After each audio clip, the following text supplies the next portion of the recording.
Hello everyone and welcome to another episode of Yellow Alert, where we take a look at some of the posts from the devs over the past week, trolling through Spectrum so you don't have to. Before we get started, don't forget that we are still running our giveaway, so if you want to win that awesome Avenger Titan game package, then just comment on this and every video up until the 2nd of December for your chance to win.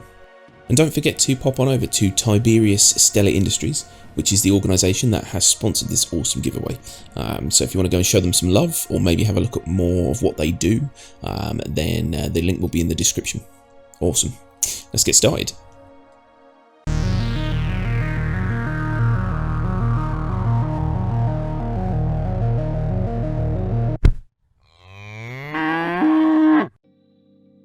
Okay, so first up we've got a couple of responses on the 3.11 live feedback for key bindings and controls. The first is a response from Yogi Clat. So this was specifically concerning the mining arm. We have some improvements coming up for 3.12. That is if the Q&A doesn't find any issues that they have to change. So V-Joy controls to all ground vehicles. Adds a function to freeze any gimbal/mining arm in place, which will be right Alt and G. Adds a function to freeze the rotation on wheeled vehicles, which will be right shift like in ships. So theoretically we could improve a specific aiming axis for mining arms. We actually had that in the past and caused a lot of headaches in the input system. Nowadays we could implement it in a different, more robust way, but I really would like to wait until we get the first 3.12 feedback. And on the same subject, there was actually a question from Jack Knife, and it says, a lot of people play with an inverted mouse when it comes to moving around and flying. However, when they go to use the in-game screens, the mouse keeps the inversion, which is jarring because it's not the expected result with how people use a mouse in everyday computing. So Yogi Clat has come back and said it's on the to-do list for quite a while. Not sure if we'll manage for 3.12 though. So unfortunately you're going to have to live with that a little bit longer. So next up we had a question from Pape, I think, and it says 6 degrees of freedom, head tracking. Asking the dev, do you think it will be possible to have 6 degrees of freedom liberty with head tracking as aerial simulation like DCS, or I think that's LL2, I don't know, I can't really read it from here. It will be a real plus for piloting ships, thanks. And then he's put an example in a video. So Yogi Clat has come back and said, Star Citizen reads out all axes from head tracking, TrackIR and FOIP, but we only use the rotation axes. The reason why we don't have a 6 degree of freedom movement like in other sims is because our first person view is tied to an actually existing pilot or actor body. So when you move your head around with a head tracker, the actor itself moves the shoulders and by extension the head, which is also networked. We could use the XYZ offsets to inform a pose offset that somewhat changes the head position of the actor, but it's not a trivial problem to solve, so that won't happen in the near future.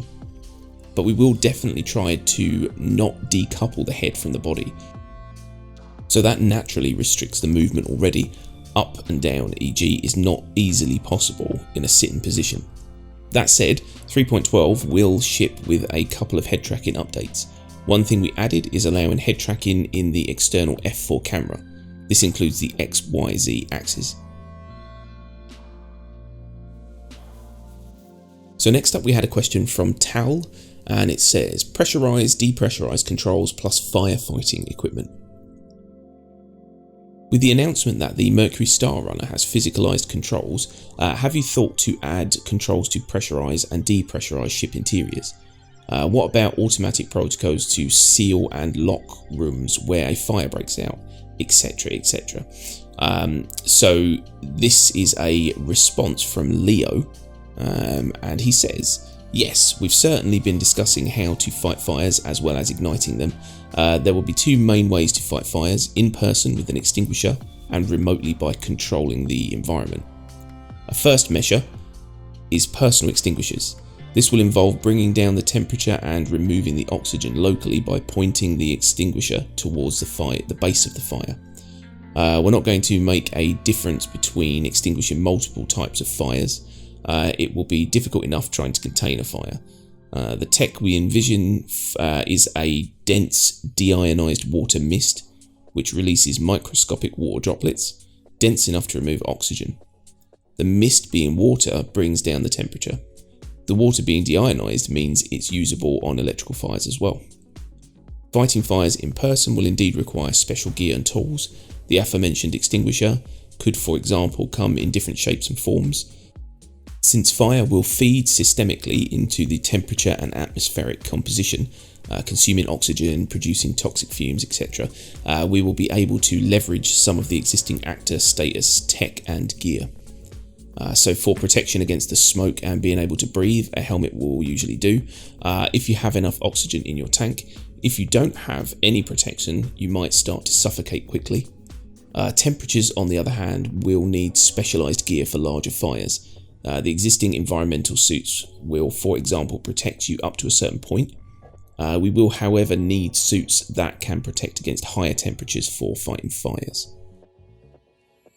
Controlling the environment will essentially come down to containing the fire, removing oxygen on a room per room level, in addition with turning off power to malfunctioning items. This will heavily lean on the engineering gameplay.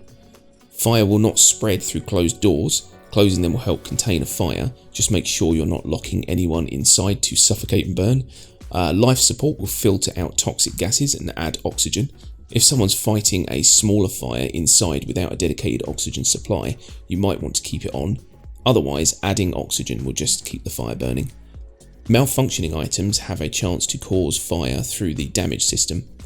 Will you turn them off to prevent fire but lose all functionality? Or will you keep the functionality and take the chance that the fire could ignite again? Depressurization is definitely in the plans. While it's an easy method to remove all oxygen, extinguish the fire and prevent damage to your ship, you will still have to be careful, especially if there are still people inside. It requires closing doors unless you want to depressurize the whole ship. If you just open an airlock or door to the outside, it will cause explosive depressurization, causing loss of items and people to be catapulted out. Also, don't forget, it won't be an option in a planet's atmosphere. Related to automating certain actions, I'd have to check with the engineering gameplay team. Not sure what the plans are for automation. Depressurizing before you enter a possible combat situation will be up to the pilot engineer, but it might indeed be a sensible course of action. That is, if you're not carrying any cargo or people requiring oxygen. I'm not sure if this is if this requires a disclaimer, but these are the current plans without a full implementation. Based on testing, details might still change. So there you go.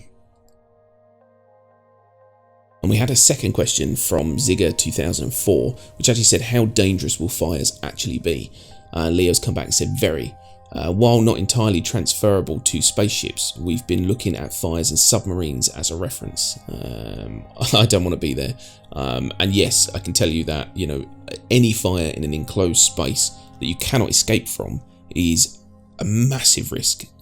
So especially if it was to, get to your life support systems, all that kind of stuff. So yeah, it's very, very dangerous to have a fire in space, people.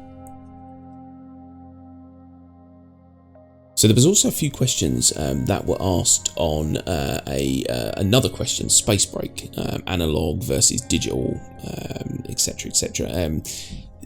There's a lot to troll through here, but there was one specific answer that was quite interesting. So from Yogi Klat, it basically says there is currently a bug on the 3.11 decoupled space brake.